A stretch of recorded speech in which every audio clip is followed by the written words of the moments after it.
Dana pembiayaan Bumiputra di bawah Tekun Nasional kini digandakan kepada ringgit Malaysia 1 bilion.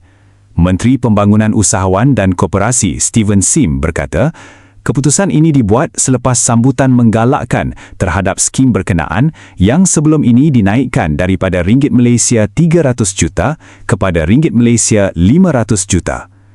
Langkah ini sebahagian daripada usaha Power Up 10K KUSKOP untuk memperhebat perniagaan Malaysia.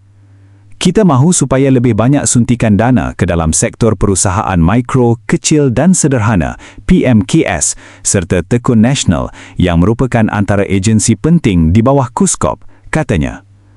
Dana ringgit Malaysia 1 bilion ini bukan sahaja membantu usahawan berdepan cabaran geopolitik dan geoekonomi, malah membuka peluang untuk mereka mengembangkan lagi perniagaan.